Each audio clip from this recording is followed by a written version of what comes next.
Hello students, कैसे हैं आप सब। आज हम हमारे लेसन 5th उत्साह और अट नहीं रही के प्रश्न उत्तर के बारे में पढ़ेंगे। कवि परिचय सूर्यकांत त्रिपाठी निराला। आज हम उनके बारे में पढ़ेंगे। इनका जन्म बंगाल के महिषादल में सन 1899 में हुआ था। ये मूलतः गढ़ाकोला जिला उन्नाव उत्तर प्रदेश के निवासी थे। इनकी औपचारिक शिक्षा 9वीं तक महिषादल में ही हुई।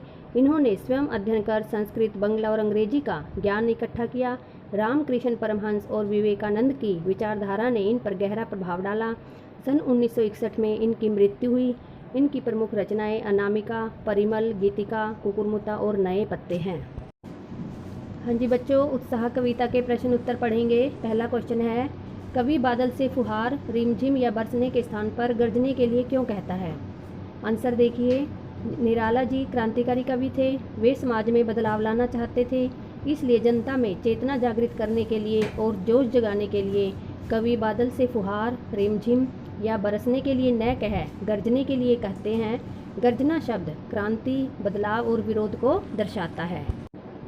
सेकंड क्वेश्चन देखिए, कविता का शीर्षक उत्साह क्यों रखा गया।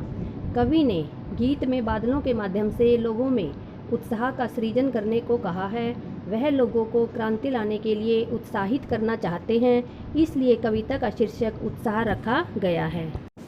थर्ड क्वेश्चन देखिए, कविता में बादल किन किन अर्थों की ओर संकेत करता है। कविता में बादल निम्नलिखित अर्थों की ओर संकेत करता है, जैसे पानी बरसाकर सबकी प्यास बुझाता है और सुखी बनाता है। गर्जन कर क्रांतिकारी चेतना जागृत करता है। नव निर्माण कर नव जीवन प्रदान करता है। क्वेश्चन 4 देखिए, शब्दों का ऐसा प्रयोग जिससे कविता के किसी खास भाव या दृश्य में ध्वन्यात्मक प्रभाव पैदा हो, नाद सौंदर्य कहलाता है। उत्साह कविता में ऐसे कौन से शब्द हैं जिनमें नाद सौंदर्य मौजूद है, छांट कर बताएं। कविता की इन पंक्तियों में नाद सौंदर्य मौजूद हैं, जैसे घेर घेर घोर गगन धाराधर ओ। सेकंड है, ललित ललित काले घुंघराले बाल कल्पना कैसे पाले। थर्ड है, विद्युत छवि उर्मे। फोर्थ, विकल विकल उन्मन थे उन्मन।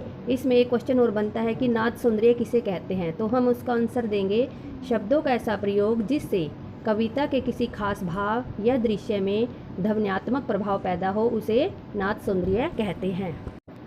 हाँ जी बच्चों, इसी लेसन की सेकंड कविता देखिए, अट नहीं रही। उसके प्रश्न उत्तर देखें।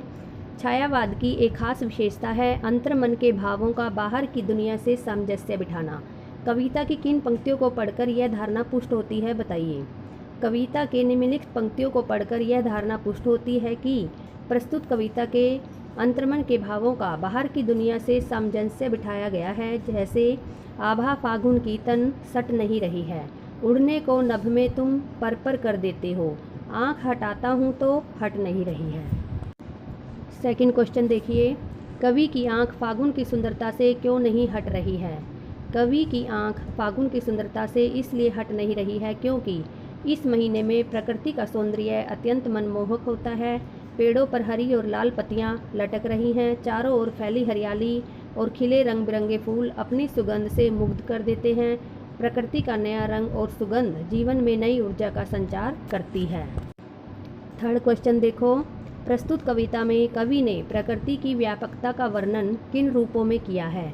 प्रस्तुत कविता में कवि ने प्रकृति की व्यापकता का वर्णन निम्नलिखित रूपों में किया है, जैसे पेड़ पौधे नए पत्ते पाकर खिलखिला रहे हैं, फूलों की खुशबू वातावरण को सुगंधित कर रही है, डालियाँ कहीं हरी तो कहीं लाल पत्तियों से भर जाती हैं, बाग बगीचों में चारों ओर हरियाली छा गई है।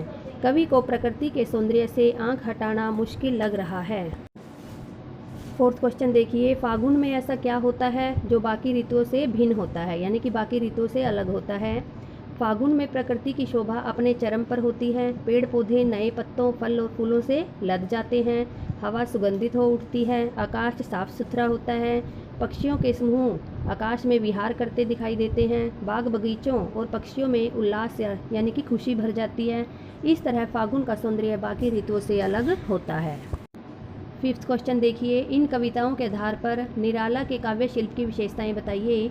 आंसर देखें, महाकवि सूर्यकांत त्रिपाठी निराला जी छायावाद के प्रमुख कवि माने जाते हैं। उनके काव्य शिल्प की विशेषताएं अगर लिखित हैं। दोनों कविताओं में प्रकृति चित्रण द्वारा मन 5th क्वेश्चन देखिए, इन कविताओं के आधार पर निराला के काव्य शिल्प की विशेषताएं बताएं। महाकवि सूर्यकांत त्रिपाठी निराला जी छायावाद के प्रमुख कवि माने जाते हैं। उनके काव्य शिल्प की विशेषताएं अगर लिखित हैं। दोनों कविताओं में प्रकृति चित्रण द्वारा मन के भावों को प्रकट किया गया है। मानवीकरण अलंकार का प्रयोग हुआ है। पहली कविता में कवि बादल को गरज गरज कर बरसने को कह रहे हैं, तो दूसरी कविता में कवि फागुन से बात करते हैं, कहीं सांस लेते हो घर घर भर देते हो। कविताओं में तत्सम शब्दों का प्रयोग उचित मात्रा में किया गया है। गीत शैली का प्रयोग हुआ है। लयबद्धता साफ दिखती है। अनुप्रास, रूपक, यमक, उपमा आदि अलंकारों का प्रयोग भी अच्छे तरीके से किया गया है।